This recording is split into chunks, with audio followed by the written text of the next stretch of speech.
What is up? It's your boy Johnny SHREVE. I have BB Promos to tell like it is. Today we're coaching up Johnny SHREVE. What you mean Johnny SHREVE? That's me. Yeah, man, we coaching up us. What do you mean us? Us is right here. No, not us right now. I'm talking about us from 7 years ago, right before we turned pro. Oh no. Oh yes. Oh no. Yeah. Okay, a little backstory, guys. This video is from 7 years ago. This is one of my first workouts in preparation for my pro card. It's 2017. In 2 weeks time, 7 years ago, I win my pro card, 150th Canada Day. So this is me going back in the day and coaching myself and seeing where I was. I haven't seen this video in 7 years. So we'll just... Copyright free music, baby. Today is my active rest today. Thursdays, I go to dialectical behavioral therapy. I have borderline personality disorder, so I go every Thursday from 5 to 7 to learn different mindfulness. So really cool. I am still actively in therapy. This is absolutely amazing for me to do. And it was one of the it's a saving grace for me throughout my bodybuilding career. I've been in therapy for my entire bodybuilding career, which is really, really good. Either way, we're gonna keep going to this. Just different emotional and behavioral skills that I can use to help with my mental health. So, all right, let's get to the workout.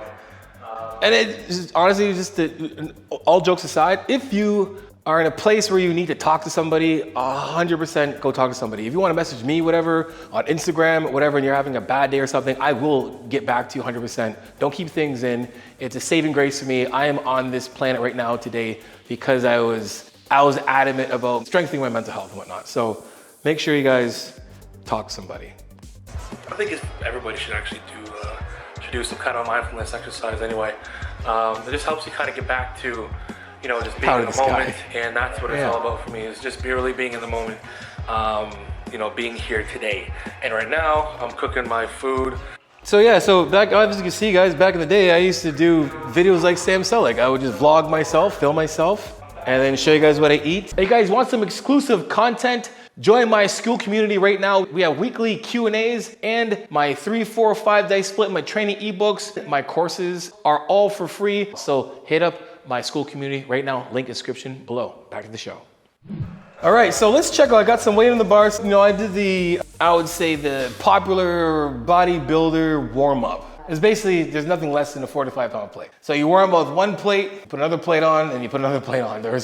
You can't use 25 or 35 at all, but you can only use that after you've used 3 plates. God forbid that you put on a warm up at a plate and then put a 25 on. And I was pretty big at the time. I was a super heavyweight, so I was bigger than I am right now. My rep speed, not bad, it's controlled, but again, I'm warming myself up. There's no stretch. There's a full range of motion.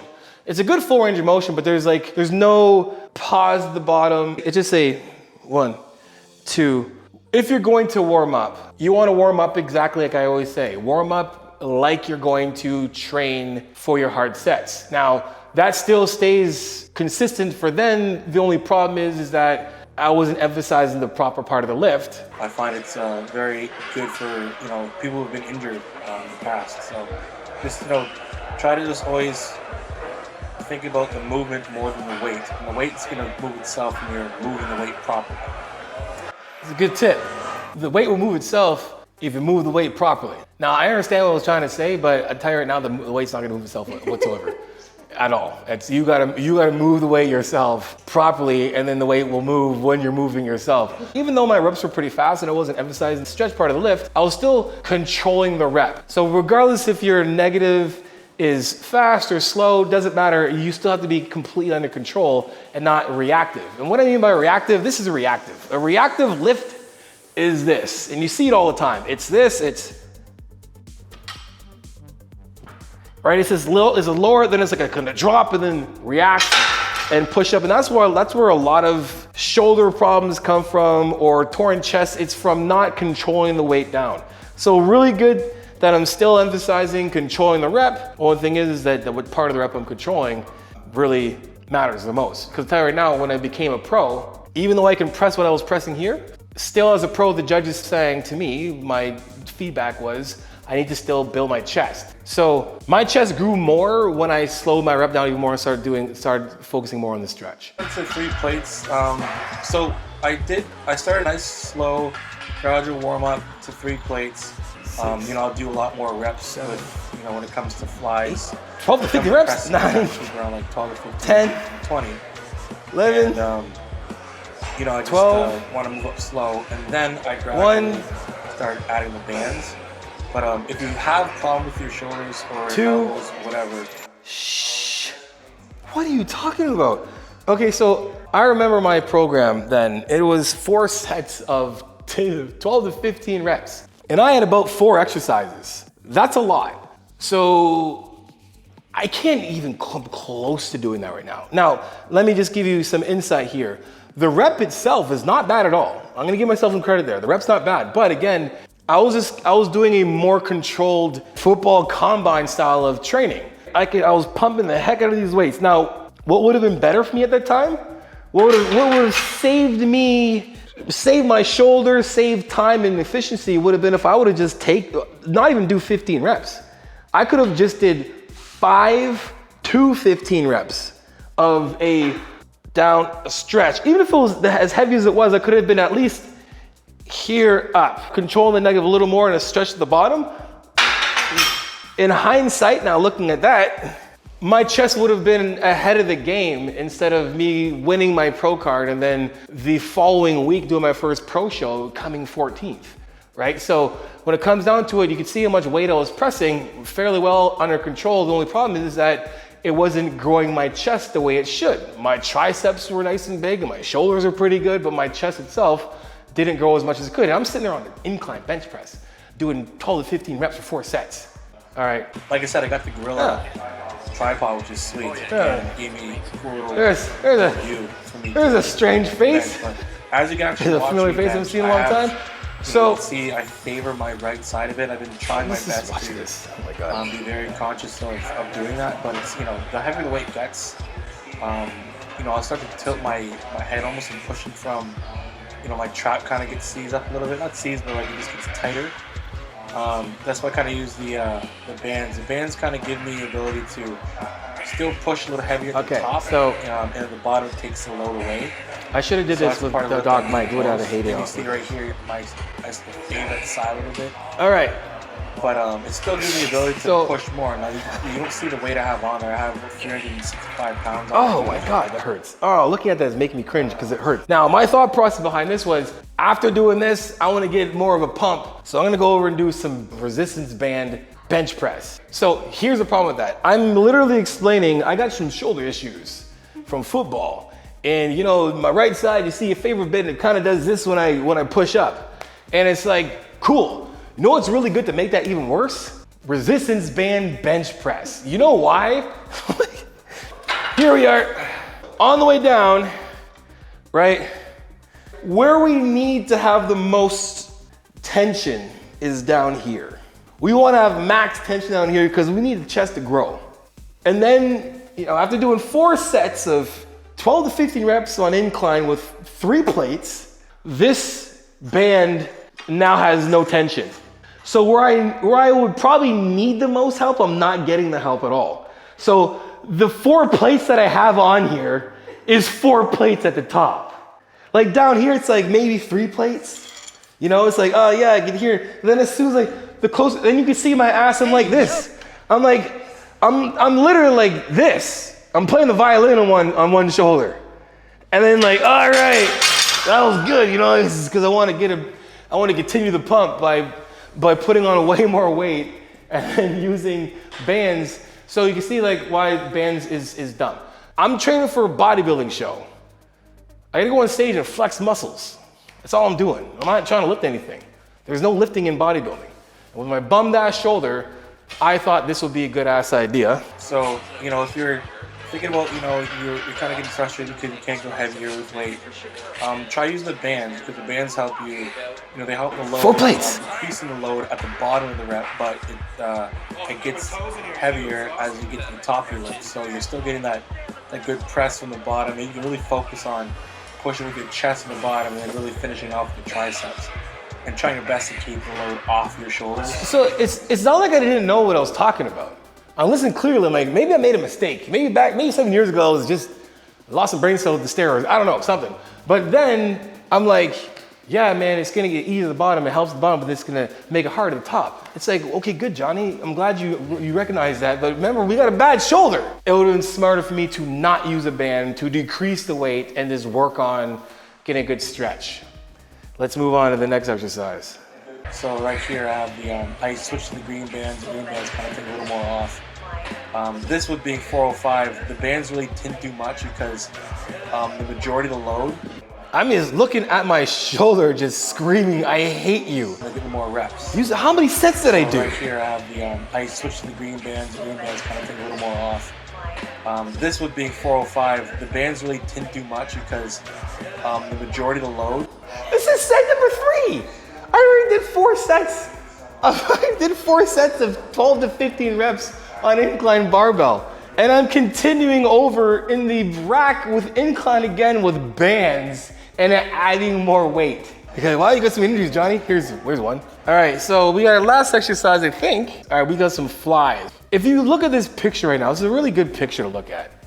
If you look at it, you can see where my body is doing a very good job, like development-wise. Like my shoulders, my arms, my traps, look great. But then where's my chest? I want you to just, let me just show you the difference, okay? You see this? I'm in the same posture that I was 7 years ago. What do you see more of?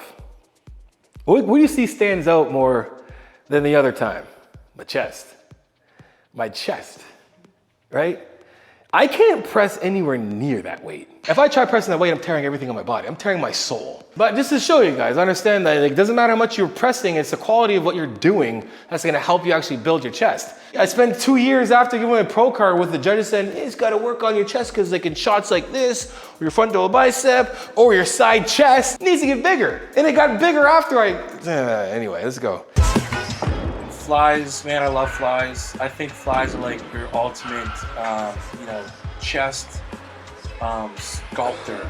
It's I look at, your benching movements as being like, throwing clay together, and then your fly movements being, chiseling it away and really forming the muscle. So okay, so a couple things. So that mindset makes so much sense. It's very consistent. It makes a lot of sense because my approach to chest was like, just throw that weight up. Literally just throw the weight up. I'm just freaking chucking clay.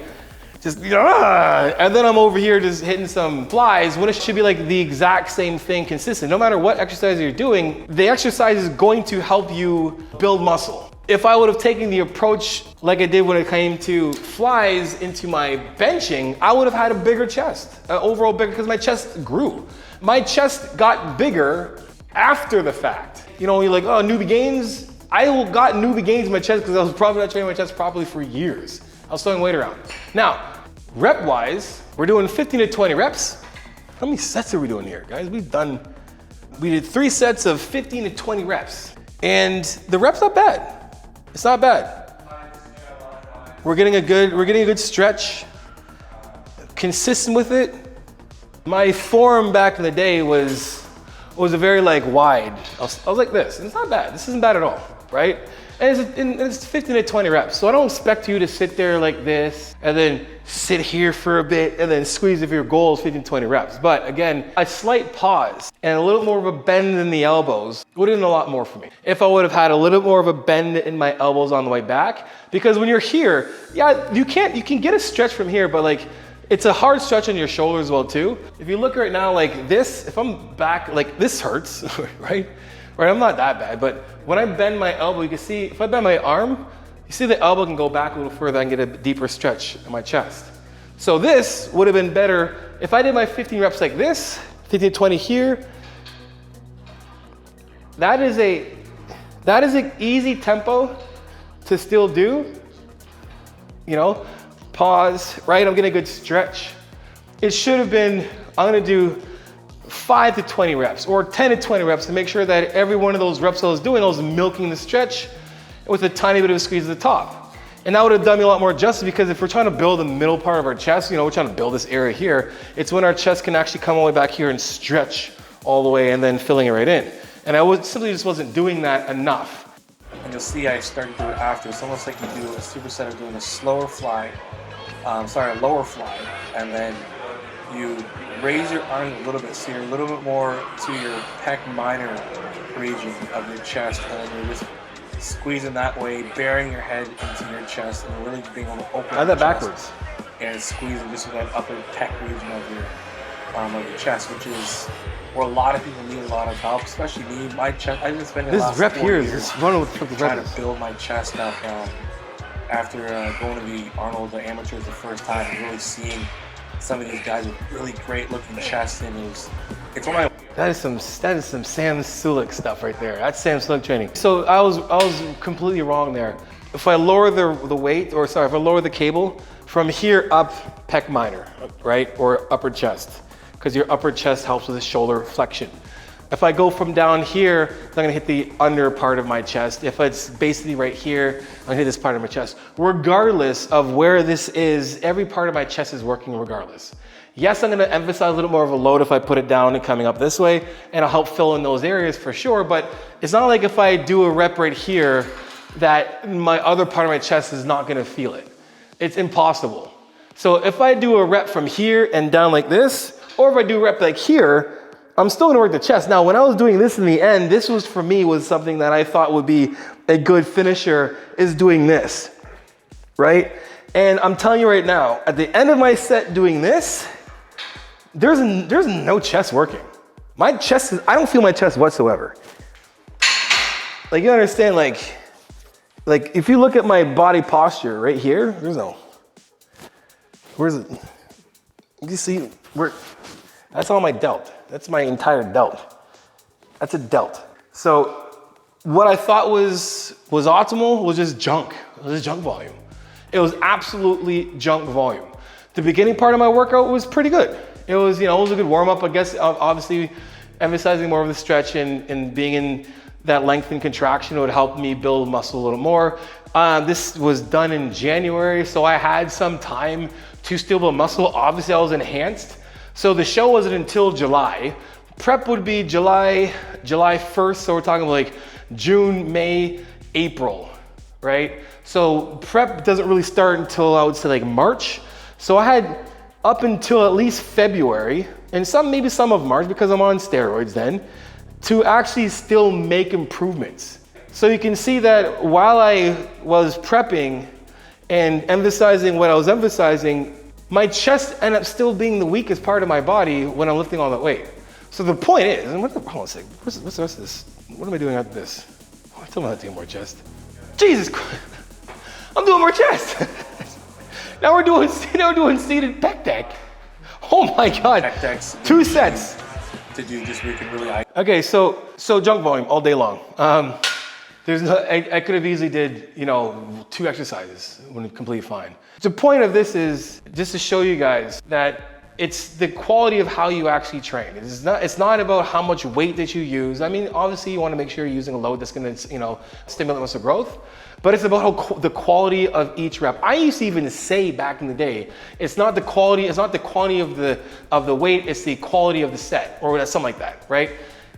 That was my thing, but I didn't really have that fine tune enough. And then when I did start to fine tune it, I was able to make progress into my career, long into my career. So if you change the way you approach training into having a lot more quality of the reps that you're doing, using a load that's gonna exhaust the muscle, not annihilate your joints, and then full range of motion, good tempo, technique, all the good stuff, you're gonna reap the benefits of your training plan. It's not the quantity of the weight, it's the quality of the rep. And guys, hope you enjoyed that video. If you did, make sure you guys like, subscribe, and share. Become with the tell like it is, transparent, vulnerable truth. And for coaching, JONNI.com. If you want to know more about my coaching, guys, book yourself a 1-hour video consult with me. At the end of the consult, I've deducted off any package that you pick. Also, guys, see the link in the description below for those discount codes or promo codes of Save Life or Change Life for the better. And guys, make sure you guys add me on Instagram and TikTok. Send me your progress pics, your training pics, and your video clips. And I'll repost it for you because you know how it is. Iron sharpens iron. Progressive overload your life. In the meantime, keep dream chasing. Peace.